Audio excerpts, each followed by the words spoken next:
All right, buckle up, everybody, because today we are going deep, deep into some classic philosophy. Ooh, sounds exciting. It is Aristotle's Metaphysics, Classic. Book 2, to be exact. Nice.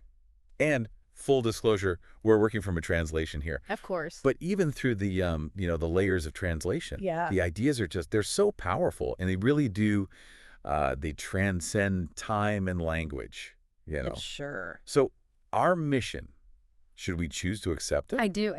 is to figure out what Aristotle believed about truth, how we can even find it, like, is that even possible? Good question. And why should it matter to us, here today? Yeah, why should we care? Yeah, exactly.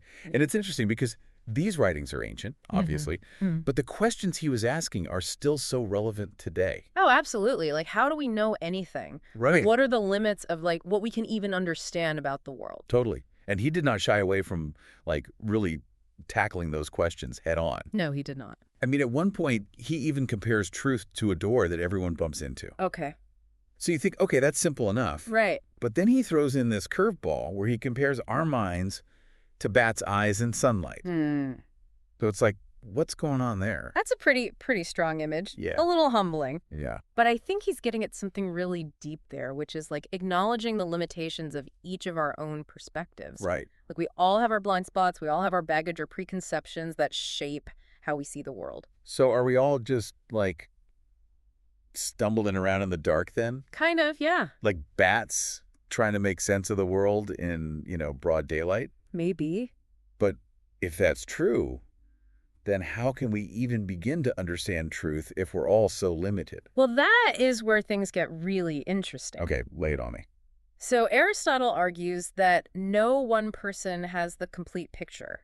Like, truth is a collaborative effort. Okay. Think of it like a giant mosaic. Everyone holds just a single tile, a little piece of the puzzle. Okay. And it's only by, like, bringing all those pieces together that we can even start to see the full image.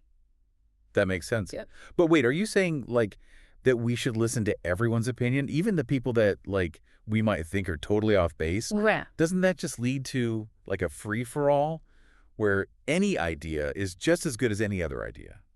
That's a good question. And it's a tension that, honestly, philosophers have been debating for, like, centuries. Sure. Even Aristotle himself was not afraid to call out a bad argument when he saw one. Right. But he also really believed that engaging with different perspectives, even the ones that we disagree with, is crucial for actually refining our own understanding. So it's not about just blindly accepting everything you hear. No. It's more about being open to different viewpoints and, like, testing them against what you already know and using those interactions to kind of, like, sharpen your own thinking. Exactly. And it's fascinating to see how this plays out in the modern world, right? Oh, yeah, for sure. Think about Wikipedia. Okay. With, like, its millions of contributors constantly adding and refining information. Yeah. It's a real-world example of how collective knowledge can be so much more powerful than any one individual's perspective. I see what you're saying. And this goes way beyond, like, just facts and information, right? It totally does. It's not just about collecting knowledge. It's about understanding. It's about understanding the why behind things. Yeah. And that's where Aristotle's idea of causes comes in, right? Exactly. Aristotle believed that to truly understand something, you need to understand its cause. Okay. And he had a much broader understanding of what cause even means than we typically use today. Wait, what do you mean by, like, a broader understanding? Isn't a cause just, like, what makes something happen? Aristotle actually identified 4 different types of causes. 4. 4. Material, formal, efficient, and final. Think about it like baking a cake. Okay, I love cake. So your ingredients, those are your material cause. Makes sense. The recipe, that's your formal cause. Okay. Your actual actions of mixing and baking, that's the efficient cause. Right. And the final cause, that delicious cake, the enjoyment it brings. Okay, I'm following you. So it's not just about what happened, it's also about what it's made of. The blueprint for its creation, the process of putting it all together, and then, like, its ultimate purpose. It's like looking at something from every angle. Exactly. And this focus on understanding causes wasn't just about, satisfying our curiosity. It was about getting at the heart of what something truly is. I can see how that would lead to some pretty deep, like, existential questions. Definitely. If you keep asking why about everything, you're bound to run into some big mysteries, right? Well, yeah. Like, where did the universe come from? What's the meaning of life, the universe, everything? Big questions. Yeah. And Aristotle recognized that this search for causes could lead to an infinite regress. Infinite regress. Yeah, it's like you ask what caused that, Yeah. and then what caused that cause, and you could just keep going forever. Whoa. That's a lot. Right. So how did Aristotle deal with that problem? Did he think there was like an ultimate answer to the why of everything? That is an excellent question. And that's where we'll pick up in part 2 of our deep dive. Welcome back to our deep dive on Aristotle's Metaphysics. Part 2. Part 2. Last time, I remember we were talking about that infinite regress, the like never-ending chain of whys. Yeah, it's a lot. Yeah. So did Aristotle think there was like an endpoint to all that questioning? He did, actually. He argued that there has to be a starting point, Yo. a first cause that kind of kicks off everything else. He thought that without this ultimate starting point, the universe would just be like an endless chain of causes. Right. Which to him just did not make sense. So it's like a domino effect. You got to have that first push to get the whole chain reaction going. But then wouldn't that lead to some pretty big questions about what that first cause is? Yes, of course. Are we talking about like a god, a divine being, or something else entirely? You're hitting on a debate that's been going on like literally for centuries. Well, Aristotle himself didn't explicitly say like this first cause is God, you know? right.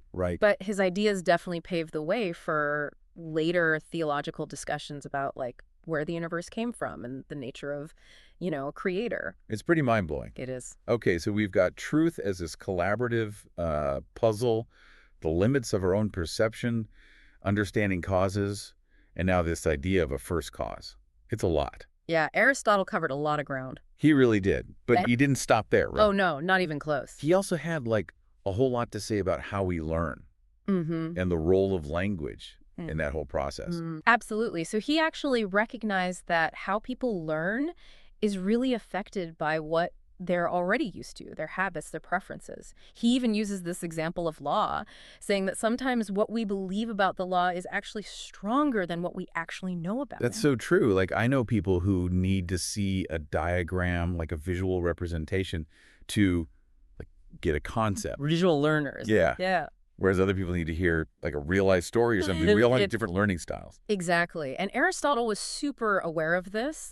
He pointed out that some people are drawn to like mathematical explanations, others need concrete examples, while still others rely on authority figures or even poets. Interesting. And he really believed that effective communication requires understanding these differences and tailoring your approach based on who you're talking to.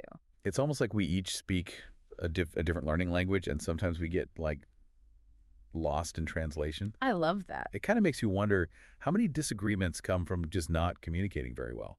Oh, tons, I'm sure. Like, what if we're all aiming for the same truth, Yeah. but we're coming at it from such different angles that we just end up talking past each other? Right. Yeah. Yeah, it highlights the importance of being aware of our own biases and preferences, but also being open to different ways of explaining things. So it's not enough to just have knowledge. Right. You also need to know how to like share it effectively. It's true. It sounds like Aristotle was really ahead of his time in understanding how important communication is. He really was. But he didn't just talk about learning in general. Mm-hmm. He actually differentiated between types of knowledge, didn't he? Yeah. Like, what did he mean by that? So he distinguished between like theoretical knowledge, where the aim is to just understand truth for its own sake. Okay. And then there's practical knowledge, which is focused on action, like achieving a specific goal. Uh-huh. He even hints at a third type, what we might call productive knowledge, which involves making something new. Okay, I think I get it. So, like, knowing that exercise is good for you. That would be theoretical. Theoretical, yeah. Yes. Versus actually having the discipline to work out regularly. Exactly. Practical. Practical. And then you've got the productive knowledge of, say, a personal trainer who designs those workout plans or maybe invents new equipment. Right. So he recognized that these different types of knowledge need different approaches, different methods of inquiry, and lead to totally different outcomes. It impacts how we think about learning and even how we organize knowledge itself, like into different fields. It's like he was creating the blueprints for all the different branches of science and philosophy we have today. Yeah. And speaking of science, Aristotle seems to, like, make a distinction between what he calls natural philosophy and other types of knowledge. What's going on there? So Aristotle was a really sharp observer of nature. He believed that understanding it required a specific approach, different from, say, mathematics or metaphysics. Okay, so how did he approach natural philosophy? Was he like doing experiments like scientists do today? He might not have had labs or test tubes, but he emphasized careful observation, looking for patterns in nature. Hmm. He was all about trying to understand the why behind the stuff he saw around him. So even though he lived in a very different time, he was already setting the stage for what we now call the scientific method. Kind of, yeah. It really is remarkable how many modern ideas about science can be traced back to him. I guess even back then, people were trying to figure out how the world worked. Oh, absolutely. Yeah. They were just as curious as we are. And Aristotle's Metaphysics offers this amazing glimpse into how one of history's greatest minds tried to tackle these really fundamental questions. It's more than just a historical artifact, though, right? Oh, for sure. His ideas about truth, knowledge, reality, they're still relevant to us, like right now. Absolutely. And that's what makes studying his work so rewarding. I gotta say, this deep dive has been a real eye-opener. Good. It's making me, like, rethink my whole approach to learning. That's great. It's not just about absorbing information, you know. Right. It's about actually engaging with it, questioning it, looking for connections, and maybe even realizing that I don't have all the answers. And that's okay. Yeah, that's the beauty of it. It is. For Aristotle, the pursuit of knowledge was an ongoing process, a journey. It never really ends. And in that journey, like, even our mistakes and disagreements can be valuable. Oh, absolutely. They can be opportunities to learn and grow. Well, listeners, get ready, because we are heading into the final stretch of our journey. We'll be wrapping up this deep dive into Aristotle's Metaphysics in Part 3. We'll connect all these threads and explore what his ideas mean for us today. So, stay tuned.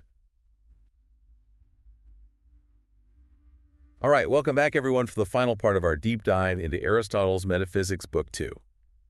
Man, what a ride this has been. I know, right? We've talked about truth as a collaborative puzzle, the limits of how we see things, understanding those causes, the idea of a first cause, all those different ways people learn, even how Aristotle looked at, like, the natural world. Yeah, it's a lot to take in. It is. It's like a crash course in ancient philosophy. But it's so cool how relevant it still is. I know, right? Even after all this time, Aristotle is still making us think critically about how we approach, knowledge and understanding. Totally. So as we put all these pieces together, what would you say are, like, the key takeaways? What should our listeners really walk away with from metaphysics? I think one of the biggest things is that truth isn't something, you just trip over. Right. It's something you have to actively look for, something we build through, like observation, reasoning, and listening to different perspectives. The team effort. Exactly. And it takes humility, curiosity, and like a willingness to be open-minded. That makes sense. And it kind of brings us back to those limitations we were talking about. Right. Our blind spots, our biases, all that. Yeah. So it's super important to be willing to listen to others, even when you disagree, to get that fuller picture of reality. Exactly. And it goes beyond just gathering information from different people. It's about actually doing something with those ideas. Like what? Questioning them, testing them, Yeah. Seeing how they fit with what you already know. Right. So it's not passive. Definitely not. It's an active process. And it's driven by this desire to know the why behind the what. That's where the whole idea of understanding causes comes in. Exactly. It's not enough to just look at the world. We've got to go deeper, figure out those underlying principles, those forces that shape reality. And as we search for those, we bump into the really big questions. The big ones. Yeah. The origin of the universe, what is time, even the meaning of life. And remember, Aristotle believed there had to be that starting point. That first cause. Right, to kick off that whole chain of causes.